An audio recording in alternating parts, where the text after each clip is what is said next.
Hey, what's going on, everybody? Welcome to yet another episode of Hustle Guinea Pig. I'm your host, Above Miss Samuel, and today we're going to be talking about clients and how you can get them. I haven't fully grasped the whole method of doing this, but I'm going to be telling you today what's working for me and how you can also implement it in your business. So I'm going to preface this video by saying that this method works best if you have found a niche for your business. Now, I'm not saying that this is not going to work if you have no niche, but it's going to work better if you have a niche. So if you want to find a client, what's the first thing that comes to your mind? You want to help a business solve problems, right? You must be able to identify a problem that the person is facing. The social media doesn't have like much videos, or probably they have videos, but the videos are not good enough and are not representative of the brand enough. So the first thing is that you're going to identify a problem that you think needs solution. And now the next thing to do is to reach out, right? The worst thing you can do is to reach out to them in the DMs of social media, Twitter, or Instagram. The thing is this, most of the time, the person handling social media accounts is probably a contractor or like a very junior staff that has no veto power or can't make any decisions in the company. People that are there running those accounts are usually there to help, like maybe answer customer complaints, help with engagement and interaction in the brand. So they have a different mindset when they're operating their social media channels. So what is your best bet? Your best bet is to look for who is going to make the decision of hiring you. And so the person who's usually responsible for things like that in an organization is either going to be like the head of marketing or the head of growth, or even sometimes like the brand manager, people in terms of brand management and brand storytelling. So it depends on how the structure of the company is. Some companies don't have marketing managers, some of them just have growth managers. In a company where there's the growth manager and also the marketing manager, your best bet should be always to reach out to the marketing manager, because they're the ones that are going to be handling most of the outreach, marketing, and all that. But now the next thing is, how do you know this person? How do you find the marketing executive? That has been the biggest problem that I have faced, especially getting their emails. It's almost next to impossible to get their emails. But for now, what I do most of the time is this: LinkedIn. LinkedIn is a very, very powerful social media platform that a lot of us haven't really taken full advantage of yet. Almost every business that is worth something has a page on LinkedIn. And that's one of the best places you can go and find the people that work in the company. Let's say we're searching for a company like First Bank. You go to LinkedIn, and then on the search bar, you just search for First Bank. And when you see First Bank, you click on the business page of First Bank, and that's where you see one of the most important parts of this whole process of reaching out: the employees section. So amount of employees work here. When you click that link, you will be greeted with the amount of people that work in this company. So like I said before, we're all looking for the head of growth or the head of marketing. Now, you'll be surprised that I didn't say anything about the CEO. Now, the CEO is not necessarily in charge of marketing. The job of the CEO is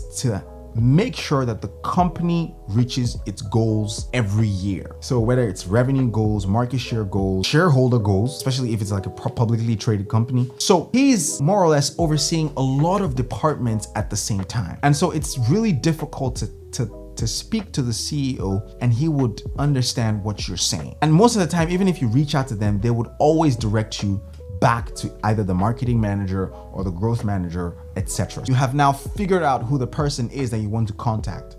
And then you would think the next thing to do would be to send the person a message, right?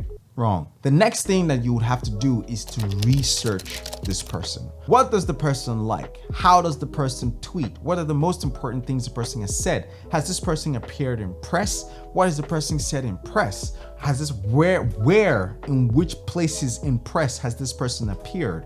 What are this person's goals? How does this person think? What is this person's favorite restaurant? Can you find that out in their Instagram page, in their Twitter page, in their LinkedIn page, wherever they exist? Do they have a blog? You have to research this person like crazy. How do you research a person, right? If that's what's in your mind, don't worry about it. I'm gonna answer your question. And so the first thing you can do is to even click on that person's LinkedIn page itself.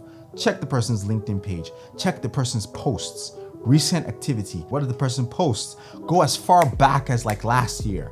Just keep scrolling. What are the kinds of posts this person is liking? You can see that on LinkedIn. That way you start getting an idea of how this person thinks. You also go to press. Go to Google and Google the person's name. And chances are if the person has appeared in press, you're going to see the press that the person has appeared on. Write all those things down. So let me give you like a typical example of how I got to a client talking to me at some point. I saw the person in a video of another business. So another business, like they were doing a testimonial for businesses that use their products. And the individual that I wanted to speak to, he called himself Iron Man in that video. He called himself Iron Man because he believes that he is doing a difficult work as a CEO, and like he calls himself like Tony Stark. And that was exactly how I began my conversation with him when I reached out to him on LinkedIn. When you try to send a connection request to the person, you have an option of just sending a connection request like that or adding a note to the request. Now, here is where you have to be really precise about what you're saying, because this note that you're going to send to the person, you only have an allowance of 300 words. So you have to, this is where finesse comes in. You have to be like very, I bet, play that music. Yeah, play that music, I beg. Just one day, finesse. If I broke, now my business. Stop, please.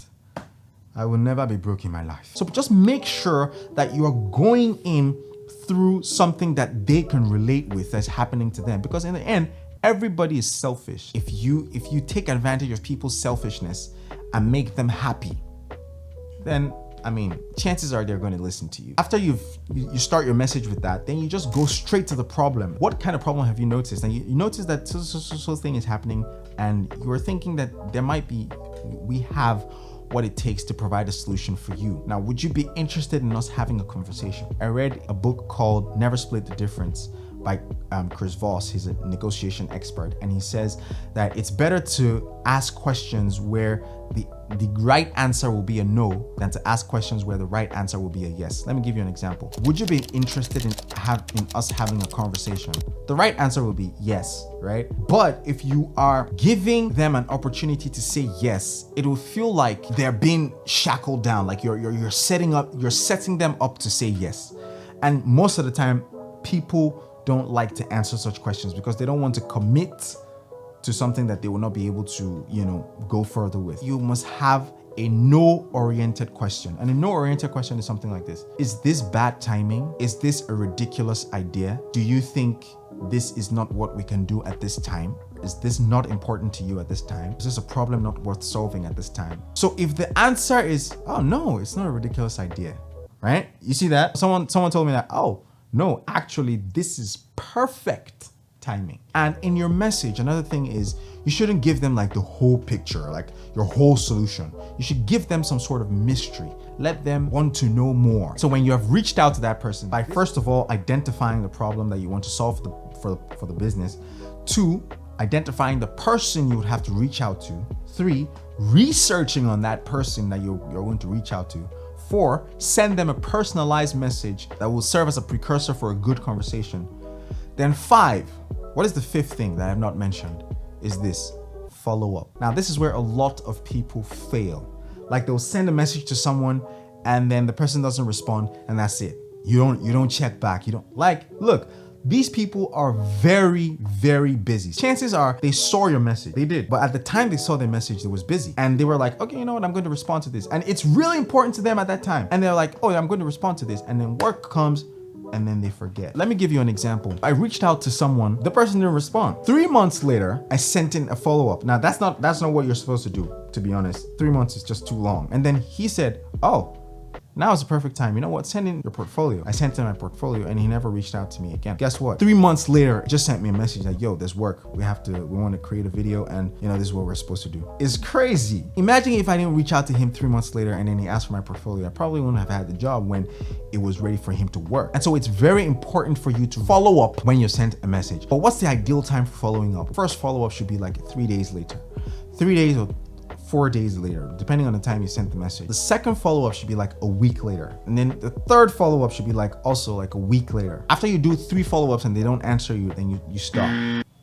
You chill. So probably at that point, they don't need your services. The next time you're going to reach out again is by, like, let's say 3 months later or 6 months later, you reach out again. This time when you're reaching out, you're probably going to reach out with like a similar video that you've done for a client like them before in the past. Like, oh, we recently did something like this for your client and you think we can do this for you as well. It's always a constant process. And let me tell you this, the sales cycle of a high paying job is usually longer than the sales cycle of a low paying job. So take, for example, if you're talking about like millions of naira in production costs, it's going to take a longer time for them to reach a decision than for them to reach a decision for like a 200,000 naira job.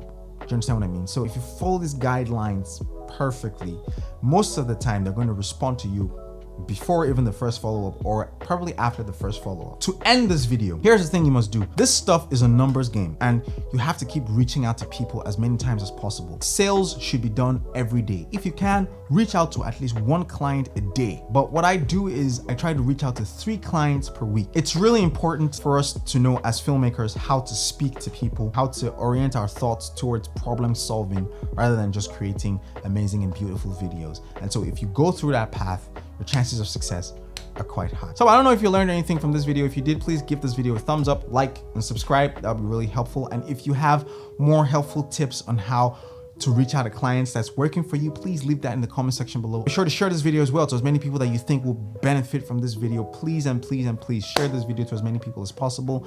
I already said you should like the video, right? So please like it. And so we've come to the end of the video. Don't forget to hustle hard, hustle smart, but either way, get the bag. It is the Hustle Guinea Pig, and I will see you all, God willing, in the next video.